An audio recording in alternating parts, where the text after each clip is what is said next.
Thomas Munro. दुनिया उसे एक शांत स्वभाव का मिशनरी मानती थी, लेकिन बहुत कम लोग जानते थे कि वो कभी ब्रिटिश सेना में बहादुर अफसर रह चुका था। उसने युद्ध में अनगिनत मौतें देखी थी। उन यादों ने उसकी आत्मा को तोड़ दिया था। सेना छोड़ने के बाद वो ईश्वर की सेवा और इंसानियत के रास्ते पर चल पड़ा। उसे उम्मीद थी कि शायद दूसरों की मदद करके वो अपने अतीत का बोझ हल्का कर सके। इनकी समुद्री यात्रा को कई दिन बीत चुके थे। एक रात समुद्र का मौसम अचानक बदल गया। काले बादलों ने आसमान को ढक लिया। तेज हवाएं चलने लगी और कुछ ही देर में जहाज भयंकर तूफान में फंस गया। विशाल लहरें जहाज को खिलौने की तरह उछाल रही थी। यात्री रोने लगे, बच्चे अपनी माओ से लिपट गए और नाविक पूरी ताकत से जहाज संभालने में जुट गए। तभी जहाज का निचला हिस्सा टूट गया और उसमें तेजी से पानी भरने लगा। जहाज का कप्तान चिल्लाया, अगर हालात नहीं सुधरे तो हमें जहाज छोड़ना पड़ेगा। हर कोई अपनी जान बचाने में लग गया, लेकिन मुनरो सबसे पहले जहाज के उस हिस्से में पहुंचा जहां उसका घोड़ा बंधा था। वो घोड़ा उसके लिए सिर्फ एक जानवर नहीं था, युद्ध के मैदान में वही उसका सबसे भरोसेमंद साथी था। उसने उसके सर पर हाथ फेरा और उसे शांत करने की कोशिश की। इस बीच एक विशाल लहर जहाज से टकराई। जहाज बुरी तरह से हिल गया और एक यात्री समुद्र में जा गिरा और लहरों की चपेट में आकर उसकी मृत्यु हो गई। अगली सुबह तूफान शांत हुआ, लेकिन जहाज अब पूरी तरह से बर्बाद हो चुका था। उसमें बहुत सारे डैमेजेस थे। राशन और मीठे पानी का बड़ा हिस्सा बह चुका था। जो लोग तूफान में मारे गए उन्हें समंदर में बहा दिया गया और अब जहाज की मरम्मत ही एकमात्र रास्ता है। दूर किनारे पर घना जंगल इन्हें दिखाई देता है। जहाज के कप्तान ने कुछ लोगों की टोली बनाई जो लकड़ियां और पानी लेने के लिए किनारे जाएंगी। मुनरो ने भी उनके साथ चलने का फैसला किया। उसने अपने घोड़े को भी छोटी नाव में बैठा लिया। कुछ लोगों ने मजाक उड़ाया, लेकिन उसने कोई जवाब नहीं दिया। किनारे पर उतरते उन्हें चारों ओर घना जंगल और अजीब सन्नाटा मिला। शुरुआत में सब सामान्य लगा, मगर थोड़ी देर बाद जंगल के भीतर से चीखे और हथियारों की आवाज आने लगी। मुनरो सावधानी से आगे बढ़ा। झाड़ियों के पीछे जो दृश्य उसने देखा वो बहुत भयानक था। दो माओरी कबीलों के बीच भयंकर युद्ध चल रहा था। योद्धा लकड़ी और पत्थर के हथियारों से एक दूसरे पर हमला कर रहे थे। उसी युद्ध के बीच एक लड़की घिरी हुई थी। उसका नाम रंगी माई था। उसके भाई की लाश उसके पास पड़ी थी और दुश्मन सरदार, जिसका नाम आका तारेवा है, अपनी विशाल पत्थर की कुल्हाड़ी लेकर उसकी ओर बढ़ रहा है। ये देखकर मुनरो खुद को रोक नहीं पाया। वो युद्ध के बीच पहुंच गया और ऊंची आवाज में बोला, रुको। सभी योद्धा उसकी ओर देखने लगे। उन्होंने पहली बार किसी गोरे आदमी को इस तरह से अपने सामने देखा था। जहाज का एक नाविक, जिसे उनकी भाषा थोड़ी बहुत आती थी, दोनों के बीच अनुवाद करने लगा। आका तारेवा ने गुस्से में कहा, ये हमारे कबीले का मामला है, बीच में मत पड़ो। मुनरो ने बिना डरे अपने घोड़े की लगाम उसकी ओर बढ़ा दी। इस लड़की को छोड़ दो, बदले में मेरा घोड़ा ले लो। कुछ पल के लिए पूरा जंगल शांत हो गया। आका तारेवा ने घोड़े को गौर से देखा। उस समय घोड़े माओरी लोगों के लिए बहुत ही दुर्लभ और कीमती थे। लालच उसके चेहरे पर साफ दिखाई देने लगा। कुछ देर सोचने के बाद उसने घोड़े की लगाम पकड़ ली और कहा कि आज इसे छोड़ देता हूँ, लेकिन अगर ये फिर मेरी जमीन पर मिली तो इसे कोई नहीं बचा पाएगा। इतना कहकर वो अपने योद्धाओं को लेकर वहां से चला गया। मुनरो तुरंत रिंगा माई के पास पहुंचा। उसकी आंखों में आंसू थे। वो समझ ही नहीं पा रही थी कि एक अजनबी ने उसकी जान बचाने के लिए अपनी सबसे प्यारी चीज क्यों छोड़ दी। यहीं से दोनों के बीच विश्वास की शुरुआत हुई। कुछ दिनों के बाद जहाज की मरम्मत पूरी हुई और सभी लोग न्यूजीलैंड की ब्रिटिश बस्ती एपवर्थ पहुंच गए। ये बस्ती माओरी लोगों की जमीन पर बसाई गई थी। समझौते के अनुसार अंग्रेज वहां रह सकते थे, लेकिन हर साल माओरी कबीले को किराया देना पड़ता था। मुनरो यहीं रहने लगा। उसने रंगी माई को अपने छोटे से घर में शरण दी और उसे पढ़ना लिखना सिखाया। कुछ ही दिनों में खबर उसके पिता और माओरी सरदार माया नुई तक पहुंच गई कि उनकी बेटी जीवित है। माया नुई तुरंत एपवर्थ पहुंचा। बेटी को सुरक्षित देखकर उसकी आंखें भर आई। उसने मुनरो का हाथ पकड़कर कहा कि तुमने मेरी बेटी की जान बचाई है, ये एहसान मैं कभी नहीं भूलूंगा। मुनरो मुस्कुराया, मैंने सिर्फ वही किया जो हर इंसान को करना चाहिए। माया नुई उसकी इंसानियत से प्रभावित हुआ। उसने अपने सबसे भरोसेमंद योद्धा पाहिरा को रंगी माई की सुरक्षा के लिए वहीं छोड़ दिया। धीरे धीरे पाहिरा और मुनरो अच्छे मित्र बन गए, लेकिन बस्ती के ज्यादातर अंग्रेज माओरी लोगों से नफरत करते थे। वे उन्हें जंगली कहते थे, उनका मजाक उड़ाते और रंगी माई को अपमानित करते। एक दिन कुछ अंग्रेज व्यापारी मुनरो के घर आए। उन्होंने कहा कि तुम मिशनरी हो, इन जंगली लोगों के साथ इतना अपनापन ठीक नहीं। मुनरो ने शांत स्वर में उत्तर दिया, अगर ईश्वर ने सभी इंसानों को बराबर बनाया है तो मैं भेदभाव कैसे कर सकता हूँ। व्यापारी नाराज होकर लौट गए। उस दिन से मुनरो उनके निशाने पर आ गया। कुछ हफ्ते बाद एक रात पहिरा पानी भरकर लौट रहा था। रास्ते में कुछ नशे में धुत अंग्रेज युवकों ने उसे घेर लिया। उन्होंने उसे गालियां दी, रास्ता रोका और फिर चाकुओं और डंडों से उस पर हमला कर दिया।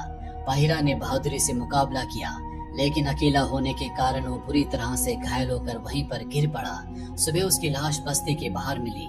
रंगी माई फूट फूट कर रोने लगी। मुनरो ने शव को देखा और तुरंत समझ गया कि ये किसी जानवर का हमला नहीं बल्कि सोची समझी हत्या थी। लेकिन बस्ती के अधिकारियों को इंसाफ से ज्यादा अपनी सुरक्षा की चिंता थी।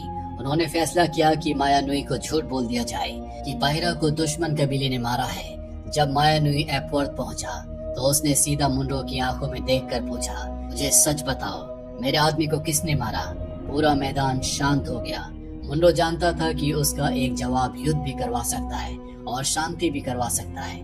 मुनरो ने कुछ देर सोचा और कहा, मैं झूठ नहीं बोलूंगा। पहिरा की मौत दुश्मन कबीले के हाथों नहीं हुई, उसकी मौत इस बस्ती में फैली नफरत की वजह से हुई है। इतना सुनते ही माया नुई के योद्धाओं ने अपने हथियार उठा लिए। हालात बिगड़ने वाले थे। तभी मुनरो आगे बढ़ा और माया नुई का हाथ पकड़ लिया। अगर आज तुमने हमला किया तो ब्रिटेन की सेना यहाँ आ जाएगी, फिर हजारों लोग मारे जाएंगे। माया नुई चुपचाप उसकी बात सुनता रहा। मुनरो ने कहा, जिन लोगों ने तुम्हारे साथ अन्याय किया है उन्हें ऐसी सजा दो जो उन्हें हमेशा याद रहे। तुम उनसे किराया 3 गुना लो, उन्हें अपनी गलती की कीमत चुकाने दो। माया नुई कुछ देर सोचता रहा, फिर उसने अपने योद्धाओं को पीछे हटने का इशारा किया। उसने लड़ाई नहीं की, लेकिन उसी दिन से अंग्रेजों पर पहले से 3 गुना ज्यादा किराया लगा दिया। ये फैसला उनके लिए किसी बड़ी हार से कम नहीं था। बस्ती के लोग मुनरो से और भी ज्यादा नफरत करने लगे। उन्हें लगता था कि मुनरो अब उनके लोगों का नहीं बल्कि माओरी लोगों का साथ दे रहा है। लेकिन मुनरो को अब किसी की परवाह नहीं थी। उसे सिर्फ इतना पता था कि उसने एक और खून खराबा होने से रोक दिया है। उसे बिल्कुल अंदाजा नहीं था कि असली तूफान अभी आना बाकी है। पहिरा की मौत के बाद ऊपर से सब कुछ शांत दिखाई दे रहा था, लेकिन अंदर ही अंदर हालात बहुत ज्यादा बिगड़ने लगे थे। सरदार माया नुई को खबर मिली थी कि उसका दुश्मन आका तारेवा लगातार अपनी ताकत बढ़ा रहा है। वो दूसरे कबीलों से हाथ मिला रहा था, साथ ही यूरोप के व्यापारियों से बंदूकें खरीद रहा था। अगर उसे समय रहते नहीं रोका गया तो वो बहुत बड़ा हमला कर सकता है। मुनरो ये बात अच्छी तरह समझता है, क्योंकि वो पहले ब्रिटिश सेना में रह चुका है। उसे पता था कि अब पुराने हथियारों से लड़ाई जीतना आसान नहीं होगा।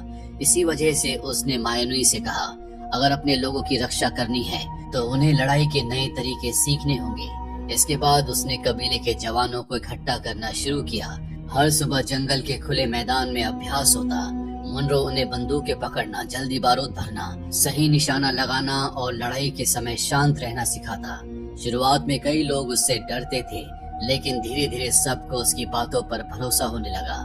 कुछ ही महीनों में माया नुई के योद्धा पहले से भी ज्यादा खतरनाक और मजबूत हो गए। लेकिन एपवर्थ के अंग्रेजों को ये बिल्कुल पसंद नहीं आया। उन्होंने कहा कि एक मिशनरी का काम प्रार्थना सिखाना है, युद्ध नहीं। कुछ लोग तो मुनरो को गद्दार कहने लगे। मुनरो ने किसी की बात का जवाब नहीं दिया। उसे सिर्फ एक बात की चिंता थी, माया नुई के लोगों की सुरक्षा। एक रात माया नुई ने मुनरो को अपने सबसे पवित्र भवन में बुलाया। वहाँ कबीले के सभी बुजुर्ग और बड़े योद्धा थे। माहौल बिल्कुल शांत था। कुछ देर के बाद एक बुजुर्ग उठे और बोले, मुनरो, तुमने हमारी बेटी की जान बचाई। तुमने पहिरा के लिए झूठ नहीं बोला। अब तुम हमारे लोगों को बचाने के लिए सिखा रहे हो, लेकिन हम आज तक ये नहीं जानते थे कि तुम सच में कौन हो। सभी की नजरें मुनरो पर टिक गई। कुछ पल तक वो चुप रहा, फिर उसने गहरी सांस ली और कहा, आज मैं आपको अपनी जिंदगी का सबसे बड़ा सच बताऊंगा, जो आज तक मैंने तुमसे छुपा कर रखा। पूरा भवन शांत हो गया। मुनरो की आवाज धीमी हो गई। उसने कहा कि मैं हमेशा से मिशनरी नहीं था। कई साल पहले मैं ब्रिटिश सेना में अफसर था। सभी लोग ध्यान से सुनने लगे। एक दिन हमें खबर मिली कि दुश्मन एक इमारत में छिपा हुआ है। हमें हमला करने का आदेश मिला।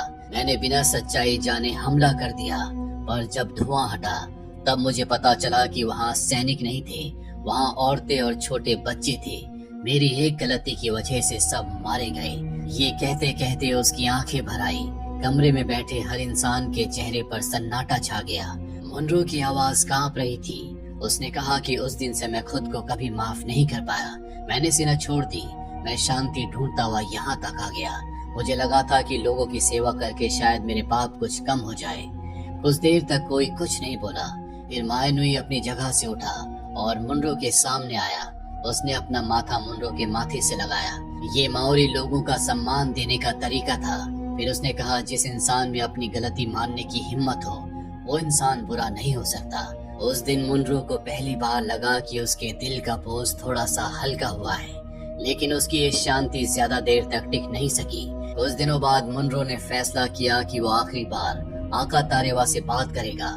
वो चाहता था कि दोनों कबीलों के बीच बिना लड़ाई समझौता हो जाए। उसी पुराने ब्रिटिश जहाज से वो आका तारेवा के इलाके की तरफ निकल पड़ा। रंगी माई भी उसके साथ आ गई। जब वे वहाँ पहुँचे तो मुनरो ने आका तारेवा से कहा, पहले ही बहुत खून बह चुका है। अगर दोनों कबीले मिलकर रहें तो सभी सुरक्षित रहेंगे, चारों तरफ शांति होगी। लेकिन आका तारेवा जोर से हंस पड़ा। उसने कहा कि शांति कमजोर लोग मानते हैं। मैं मायानुई का नाम दुनिया से मिटा दूंगा। उस समय उसकी नजर जहाज पर पड़ी।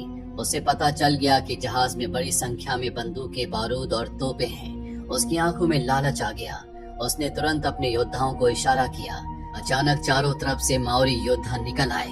उन्होंने जहाज पर हमला कर दिया। ब्रिटिश नाविक संभल नहीं पाए। कुछ ही मिनटों में कई नाविक मारे गए। जहाज पर आका तारेवा ने कब्जा कर लिया था। मुनरो और रंगी माई किसी तरह पीछे के रास्ते भाग निकले। वो पूरी रात जंगल में दौड़ते रहे। सुबह होते होते वो मायनुई के गांव पहुंच गए। मुनरो की सांसें बहुत तेज थी। उसने मायनुई से कहा, आका तारेवा पहले से भी ज्यादा ताकतवर हो चुका है। उसके पास हमारा जहाज, बंदूकें, तोपें हैं और वो कल तक हमला करेगा। ये सुनते पूरे गांव में हलचल मच गई। ढोल बजने लगे। योद्धा अपने हथियार उठाने लगे। हर कोई आने वाले युद्ध की तैयारी करने में लग गया। मुनरो कुछ पल तक अपनी पुरानी बंदूक को देखता रहा। उसने कभी कसम खाई थी कि वो दोबारा हथियार नहीं उठाएगा, लेकिन आज बात उसकी अपनी जान की नहीं थी, बल्कि उन मासूम लोगों की थी जिन्होंने उसे अपना परिवार बना लिया था। उसने धीरे से बंदूक उठाई। उसकी आंखों में डर नहीं था, सिर्फ एक फैसला था। अगर शांति बचाने के लिए युद्ध लड़ना पड़े तो पीछे नहीं हटेगा। अगली सुबह सूरज निकलते ही पूरा इलाका युद्ध के मैदान में बदल चुका था। एक तरफ सरदार आका तारेवा की विशाल सेना खड़ी थी। उसके पास ब्रिटिश जहाज की लूटी गई बंदूकें, बारूद और बड़ी तोपें थी। दूसरी तरफ सरदार मायनुई के योद्धा थे। उनकी संख्या कम थी, लेकिन अब वो पहले जैसे नहीं रहे थे। मुनरो ने उन्हें अनुशासन, नई युद्ध रणनीति और बंदूकें चलाने की अच्छी ट्रेनिंग दी थी। दोनों सेनाएं आमने सामने खड़ी थी और अब आका तारेवा ने हाथ उठाया। कुछ ही पल बाद उनकी तोपों से आग निकलने लगी। तेज धमाकों से पूरा मैदान कांप उठा। मिट्टी और धुएं का बड़ा गुब्बारा आसमान में फैल गया। मायनुई के कई योद्धा शुरुआत में मारे गए, लेकिन मुनरो घबराया नहीं। उसने तुरंत अपने योद्धाओं को आदेश दिया, सूखी घास और लकड़ियों में आग लगा दो। कुछ ही देर में पूरे मैदान में धुआं फैल गया, जिस वजह से आका तारेवा की सेना को सामने कुछ दिखाई नहीं दे रहा था। उनकी तोपें बेकार हो गई। यही मौका देखकर मुनरो ने अपनी सेना को दो हिस्सों में बांट दिया। दोनों तरफ से योद्धा धुएं के बीच आगे बढ़े। वो अचानक हमला करते, गोलियां चलाते और फिर दूसरी जगह पहुंच जाते। आका तारेवा की सेना समझ ही नहीं पा रही थी कि हमला कहां से हो रहा है। धीरे धीरे उसका पूरा मोर्चा टूटने लगा। जब आका तारेवा ने अपनी हार सामने देखी तो वो खुद हथियार लेकर मैदान में उतर आया। उसके हाथ में पत्थर का भारी हथियार था। वो सीधे मायनुई की तरफ दौड़ा। दोनों सरदारों के बीच जबरदस्त लड़ाई शुरू हो गई। दोनों पूरी ताकत से एक दूसरे पर वार कर रहे थे। कुछ देर तक कोई पीछे नहीं हटा। फिर आका तारेवा ने एक जोरदार वार किया। मायनुई जमीन पर गिर पड़ा। आका तारेवा ने अपनी कुल्हाड़ी उठाई और उसे मारने वाला था कि तभी पीछे से रंगी माई दौड़ती हुई आई। उसने अपने भाले से आका तारेवा के हाथ पर वार किया, जिससे उसका हथियार नीचे छूट गया। बस यही मौका था। मायनुई तुरंत उठ खड़ा हुआ और उसने पूरी ताकत से अपने हथियार से वार किया। आका तारेवा जमीन पर गिर पड़ा। कुछ ही पलों में उसकी सांसें रुक गई। उसकी मृत्यु हो चुकी थी। अपने सरदार को मरता देखकर उसकी पूरी सेना घुटनों पर बैठ गई। उन्होंने हथियार डाल दिए। युद्ध खत्म हो चुका था। चारों तरफ सिर्फ सन्नाटा था। घायल लोगों की आवाजें हवा में गूंज रही थी। मायनुई जीत चुका था। उसी समय कुछ योद्धा अकातारेवा के घायल बेटे को पकड़ कर ले आए। उन्होंने कहा कि सरदार इसे भी मार देते, नहीं तो ये बड़ा होकर बदला लेगा। मायानुई ने अपनी कुल्हाड़ी उठा ली, लेकिन तभी मुनरो आगे आ गया। उसने कहा कि अगर आज इस लड़के को मार दिया गया तो नफरत कभी खत्म नहीं होगी। रंगीमाई भी अपने पिता के सामने आकर खड़ी हो गई। उसने कहा कि अगर हम भी वही करेंगे जो अकातारेवा करता था तो हम में और उसमें क्या फर्क रहेगा। मायानुई कुछ देर तक दोनों को देखता रहा, फिर उसने धीरे से अपना हथियार नीचे रख दिया। उसने उस लड़के की जान बख्श दी थी। यही फैसला आने वाले समय का सबसे बड़ा मोड़ बन गया। कुछ महीनों बाद दोनों कबीले के बुजुर्ग बैठे। उन्होंने तय किया कि अभी दुश्मनी हमेशा के लिए खत्म होगी। रंगीमाई ने अपनी मर्जी से अकातारेवा के बेटे से विवाह करने का फैसला किया। ये सिर्फ दो कबीलों की शादी नहीं थी, ये दो दुश्मन कबीलों के एक होने की शुरुआत थी। अब दोनों कबीले मिलकर एक नया और मजबूत माओरी समुदाय बन गए। 4 साल बीत गए। अब साल 1834 था। इस बीच माओरी लोग पहले से कहीं ज्यादा संगठित और ताकतवर हो चुके थे। उधर ब्रिटिश सेना ने फैसला किया कि न्यूजीलैंड के सभी बड़े बंदरगाहों पर उनका सीधा कब्जा होगा। एक दिन एपवर्थ की बंदरगाह पर ब्रिटिश नौसेना का एक बहुत बड़ा जंगी जहाज आकर रुका। उसमें से कई बड़े अधिकारी और सैनिक नीचे उतरे। उनके हाथ में सरकारी कागज थे। वो सीधे माओरी नेताओं के पास पहुंचे। उनके अधिकारी ने ऊंची आवाज में कहा, आज से ये इलाका ब्रिटिश सरकार के अधिकार में है। यहाँ व्यापार करने वाले सभी लोगों को टैक्स देना होगा। इतना सुनते सामने से सैकड़ों माओरी योद्धा दिखाई दिए। वो पूरी तैयारी के साथ खड़े थे। उनके चेहरों पर कोई डर नहीं था। सबसे आगे एक आदमी चल रहा था। उसे देखते ही ब्रिटिश अधिकारी हैरान हो गए। वो थॉमस मुनरो था, लेकिन अब वो पहले जैसा नहीं दिखता था, क्योंकि उसने ब्रिटिश कपड़े छोड़ दिए थे। वो माओरी लोगों के पारंपरिक वस्त्र पहने हुए था। उसके चेहरे पर माओरी संस्कृति का पवित्र तामुकु बना हुआ था। अब वो सिर्फ एक मिशनरी नहीं था, वो माओरी लोगों का सबसे भरोसेमंद सलाहकार बन चुका था। ब्रिटिश जनरल ने हैरानी से पूछा, मुनरो तुमने क्या कर लिया? तुम तो ब्रिटिश नागरिक हो। मुनरो मुस्कुराया, फिर उसने शांत आवाज में कहा, हाँ, मैं ब्रिटिश पैदा हुआ था, लेकिन इंसानियत ने मुझे यहाँ का बना दिया। अधिकारी ने सरकारी कागज आगे बढ़ाते हुए कहा, हम यहाँ ब्रिटिश कानून लागू करने आए हैं। मुनरो ने उनकी आंखों में आंखें डालकर बिना घबराए हुए जवाब दिया, ये जमीन आपकी नहीं है, ये माओरी लोगों की है। अगर आपके जहाज यहाँ व्यापार करना चाहते हैं तो नियम हमारे होंगे, टैक्स भी आप देंगे। कुछ पल के लिए पूरा माहौल शांत हो गया। जनरल ने चारों तरफ देखा। पहाड़ियों पर सैकड़ों माओरी योद्धा बंदूक लिए खड़े थे। जनरल को समझ में आ गया कि ये वही पुराने बिखरे हुए कबीले नहीं है जिनके बारे में उसे पता था। अगर उसने जबरदस्ती की तो भारी नुकसान होगा। आखिरकार उसे पीछे हटना पड़ा। उसने समझौते पर हस्ताक्षर किए और अपने सैनिकों को लौटने का आदेश दे दिया। ब्रिटिश जहाज धीरे धीरे बंदरगाह से दूर चला गया। मुनरो एक ऊंची पहाड़ी पर जाकर खड़ा हो गया। उसके सामने विशाल नीला समंदर था। ठंडी हवा चल रही थी। कुछ देर बाद रंगीमाई अपने छोटे बच्चे को गोद में लेकर उसके पास आई। दोनों बिना कुछ बोले दूर तक समंदर को देखते रहे। 4 साल पहले मुनरो इस धरती पर अपने अतीत से भाग कर आया था। उसे लगता था कि उसके पाप कभी खत्म नहीं होंगे, लेकिन आज उसे समझ में आ गया था कि इंसान अपने पुराने गुनाहों को मिटा तो नहीं सकता, मगर अच्छे काम करके दूसरों की जिंदगी जरूर बदल सकता है। जिस इंसान ने कभी युद्ध में अपनी आत्मा खो दी थी, उसी ने अब 2 दुश्मन कबीलों को एक कर दिया था।